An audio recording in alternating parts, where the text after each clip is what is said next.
India voice, आपकी सोच, आपकी आवाज।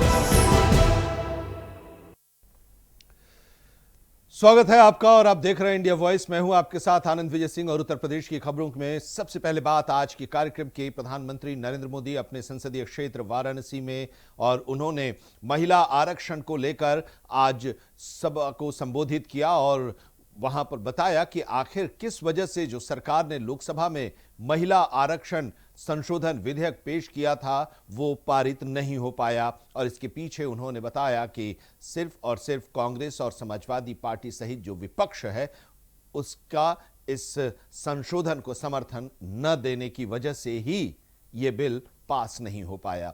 और मुख्यमंत्री योगी आदित्यनाथ भी मौजूद थे वहां पर, उन्होंने भी संबोधित किया और कहा कि प्रधानमंत्री नरेंद्र मोदी ने पिछले 11 वर्षों में 11-12 वर्ष से जो प्रधानमंत्री नरेंद्र मोदी के नेतृत्व में केंद्र की सरकार है, उस सरकार ने महिलाओं की सुरक्षा और सशक्तिकरण को प्राथमिकता दी है। उन्होंने नारी शक्ति वंदन अधिनियम को संसद में पारित कराने का जो श्रेय 2023 में जो पारित हुआ था उसको लेकर कहा कि ये प्रधानमंत्री नरेंद्र मोदी की दृढ़ इच्छा शक्ति की वजह से ही वो बिल पारित हो पाया।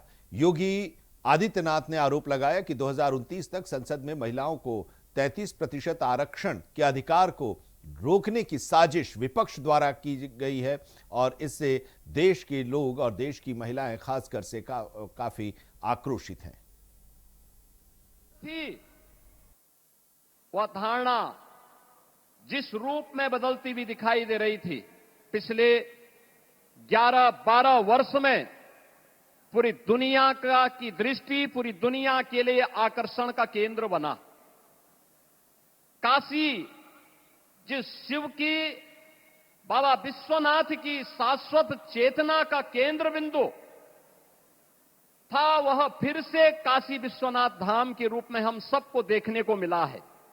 और आज हम सब इस बारे में देखते हैं कि विरासत और विकास का वह अद्भुत समन्वय न केवल काशी में, उत्तर प्रदेश में और पूरे देश के अंदर हम सबको उसी जीवंतता के साथ दिखाई दे रहा है जो आदरणीय प्रधानमंत्री जी ने काशी से प्रारंभ किया।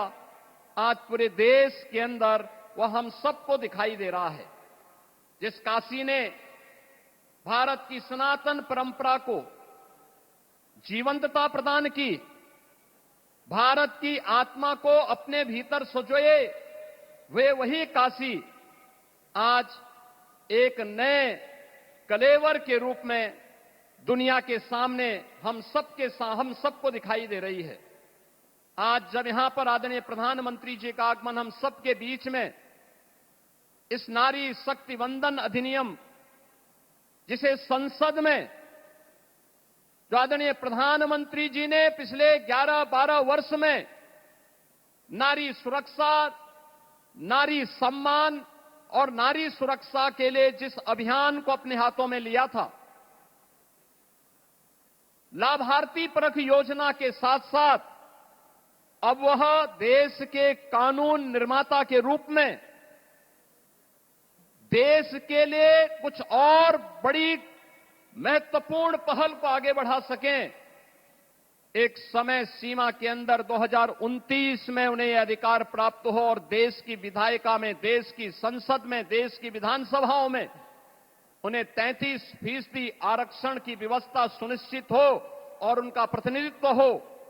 उसको रोकने की जो कुछ सी साजिश विपक्ष ने, कांग्रेस ने, समाजवादी पार्टी ने, इंडी गठबंधन ने किया है, उसके खिलाफ देश के अंदर आक्रोश की प्रतिध्वनि के रूप में आज हमें आधी आबादी के मन में वह आक्रोश झलकता हुआ दिखाई दे रहा है। और उस आक्रोश की अभिव्यक्ति एक और विपक्ष के नकारात्मक रवैये के खिलाफ वह अभिव्यक्ति हम सबको सुनाई देती है, तो दूसरी ओर आदरणीय प्रधानमंत्री जी के प्रति कृतज्ञता और आभार व्यक्त करके उनके स्वागत के लिए उमड़ी हुई ये बहनें इस बात की गवाह भी देती हैं कि नहीं, प्रधानमंत्री जी के प्रत्येक विजन के साथ आधी आबादी पूरी मजबूती के साथ आदरणीय प्रधानमंत्री जी के साथ खड़ी है। बहनों और भाइयों, हम सब इस बात को जानते हैं, काशी ने पिछले 11-12 वर्ष में एक लंबी दूरी तय की है।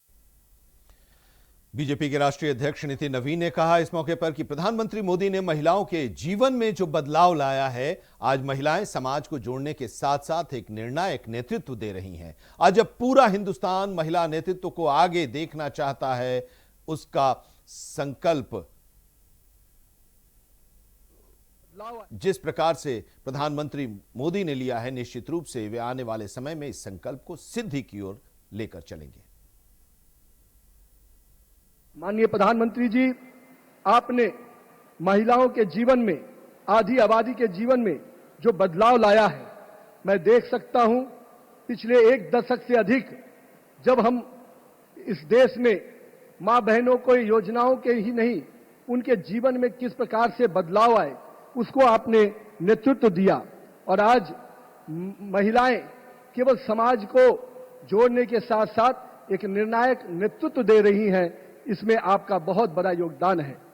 आज देश की महिलाएं, आज जब पूरा हिंदुस्तान महिला नेतृत्व को आगे देखना चाहता है, उसका भी संकल्प जिस प्रकार से आपने लिया है, वो निश्चित रूप से आने वाले समय में इस संकल्प की सिद्धि की ओर आप इसको लेके चलेंगे। आज हिंदुस्तान जब एग्रीकल्चर से लेकर एआई तक आगे बढ़ रहा है, आज जब आप पूरे इस देश को केवल वुमेन डेवलपमेंट के लिए नहीं, वुमेन लेड डेवलपमेंट कैसे हो, इस दिशा में लेकर आप आगे बढ़ रहे हैं। और आज आपके उस विचार से पूरा देश की आधी आबादी अपने आप को स्वाभिमान और समृद्धि के साथ आगे बढ़ाने के लिए आगे बढ़ रही है। पश्चिम बंगाल विधानसभा चुनाव के दूसरे दौर के लिए 142 सीटों पर कल मतदान है और उसके लिए उत्तर प्रदेश के एक तेज तर्रार आईपीएस, जिन्हें सिंघम के तौर पर भी जाना जाता है, अजय पाल शर्मा, उनको पर्यवेक्षक के तौर पर चुनाव आयोग ने भेजा है। और उसके बाद से उस पर राजनीतिक हलचल उत्तर प्रदेश में लखनऊ में तेज हो गई है। भारत निर्वाचन आयोग द्वारा पश्चिम बंगाल विधानसभा चुनाव के लिए पुलिस पर्यवेक्षक नियुक्त किया गया है आईपीएस अजय पाल शर्मा को। और इसी बीच समाजवादी पार्टी के अध्यक्ष अखिलेश यादव ने इस नियुक्ति पर तीखी प्रतिक्रिया दी। सोशल मीडिया पोस्ट पर आईपीएस अधिकारी को लेकर आपत्तिजनक टिप्पणी करते हुए आरोप लगाया कि कुछ अधिकारियों को राजनीतिक एजेंडे के तहत इस्तेमाल किया जा रहा है। अखिलेश यादव ने यह भी कहा कि ऐसे अधिकारी लोकतंत्र को प्रभावित करने की कोशिश कर रहे हैं और भविष्य में उनकी कथित गतिविधियों की जांच कराई जाएगी। उनकी इस टिप्पणी के बाद अब राजनीतिक बयानबाजी भी तेज हो गई है, सियासत भी इस पर शुरू हो गई है, प्रशासनिक हलकों में भी इसको लेकर चर्चा शुरू हो गई है।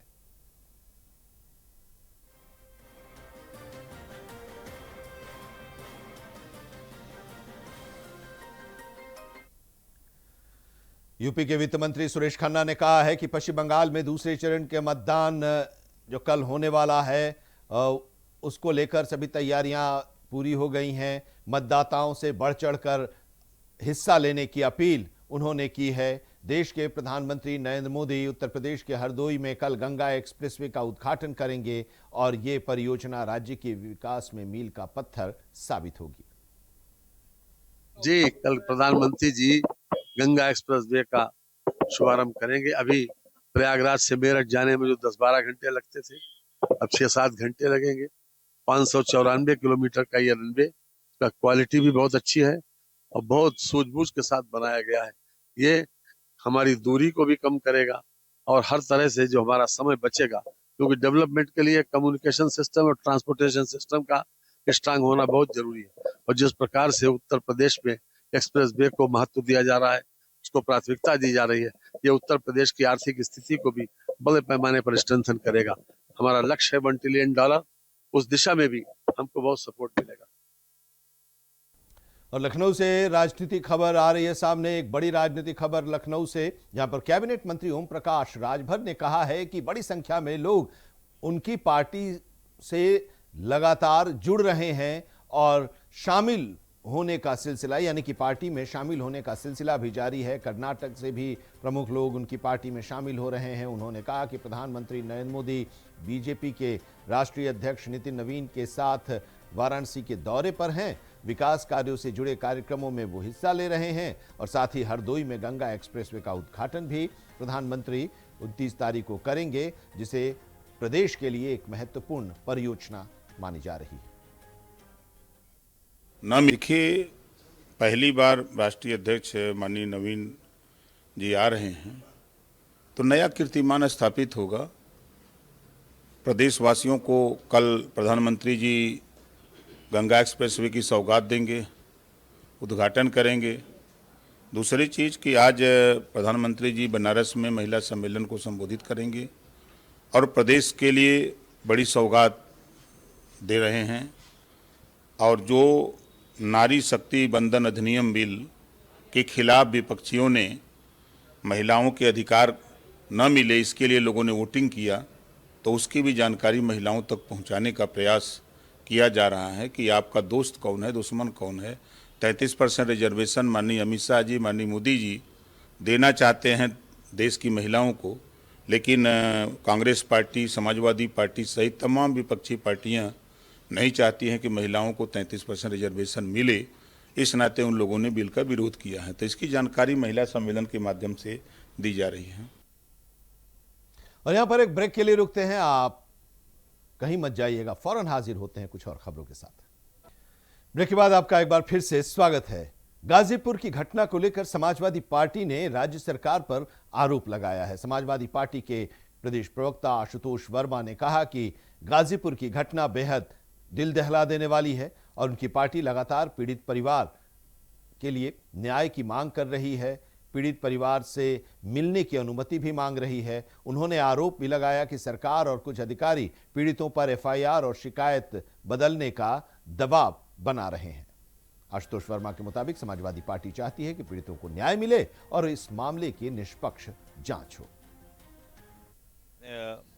गाजीपुर की जो घटना है वो वाकई हृदय विदारक है। समाजवादी पार्टी बार बार मांग कर रही है कि पीड़िता से, पीड़िता के घर वालों से हमको मिलने दिया जाए, क्योंकि हमारे पास ये स्पष्ट खबरें हैं कि सरकार और सरकार में छुपे हुए लोग पीड़िता के घर वालों के ऊपर दबाव बना के एफआईआर और शिकायत को बदला रहे हैं। हम चाहते हैं कि न्याय मिले।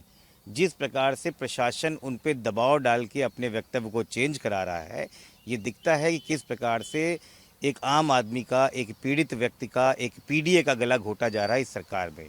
उसकी आवाज़ बन के हमारा एक डेलीगेशन आज जा रहा है, जो एक छोटी सी सहायता राशि 5 लाख रुपए का अनुदान भी देगी उनको, और साथ में उनकी उन सारी समस्याओं को सुनेगी जो प्रशासन उनके साथ सहयोग नहीं कर रहा है। इसमें क्या परेशानी है, लेकिन प्रशासन अपनी हेकड़ी और अपने तरीक़ों से इस डेलीगेशन को रोकने को सुनने में आ रहा है कि पूरी कोशिश कर रहा है, लेकिन समाजवादी रुकने वाले नहीं हैं। वो मिल के रहेंगे और अपना काम करके रहेंगे। गाजीपुर में कटरिया गांव में नाबालिग बेटी की मौत के बाद ये विवाद शुरू हुआ और अब राजनीतिक तौर पर अब ये पूरा मामला गरमा गया है। गाजीपुर में जहां 22 अप्रैल को समाजवादी पार्टी के प्रतिनिधिमंडल के दौरे के बाद पथराव की घटना हुई थी, इसके बाद पुलिस ने 47 लोगों को नामजद और 200 अज्ञात लोगों के खिलाफ मुकदमा दर्ज किया, जिनमें से 17 लोगों को जेल भी भेजा गया है। पूर्व मंत्री और जमानिया के विधायक ओम प्रकाश सिंह जेल में बंद कार्यकर्ताओं से मिलने के लिए पहुंचे और आरोप लगाया कि पुलिस ने गलत तरीके से कार्रवाई की है। यह पूरा मामला प्रशासनिक उत्पीड़न का है। उन्होंने कहा कि अगर घटना पूरी तरह से गलत थी तो सरकार ने मुआवजा क्यों दिया और थाना प्रभारी पर कार्रवाई क्यों नहीं हुई। साथ ही उन्होंने न्याय की भी मांग की है और साथ ही कहा है कि करंडा थाना प्रभारी को लाइन हाजिर किया जाए। पूरे मामले की निष्पक्ष जांच की भी मांग की गई है। आज देखिए, लोकतांत्रिक व्यवस्था में, दुनिया में प्रेस का बड़ा महत्व है और इसे चौखंबा राज के एक मजबूत पिलर कहा जाता है। जब एक गिरता है दूसरा बचाता है, दूसरा गिरता है तीसरा बचाता है, सब गिरता है तो मीडिया बचाती है लोकतांत्रिक व्यवस्था में। आज हम इसलिए आए कि जो गाजीपुर में घटना हुई वह दुखद और दुर्भाग्यपूर्ण रहा और सत्येंद्र रूप सत्या जो उस दिन के डेलीगेशन में लोग गए थे, उस डेलीगेशन में माननीय राष्ट्रीय अध्यक्ष जी के निर्देशन पर मैं खुद आया जेल गया था। और जो आप बीती बच्चों ने सत्येंद्र उर्फ सत्या सहित उनके 17 लोग जो बंद थे, मैं सबसे मिला, सबसे बात किया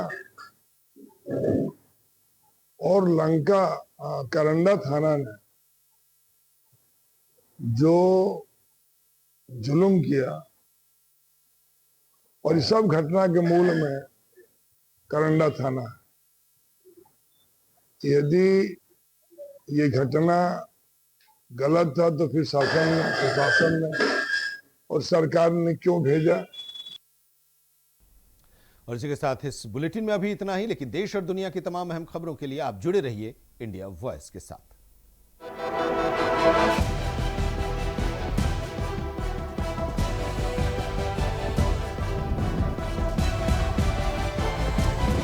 इंडिया वॉइस, आपकी सोच, आपकी आवाज।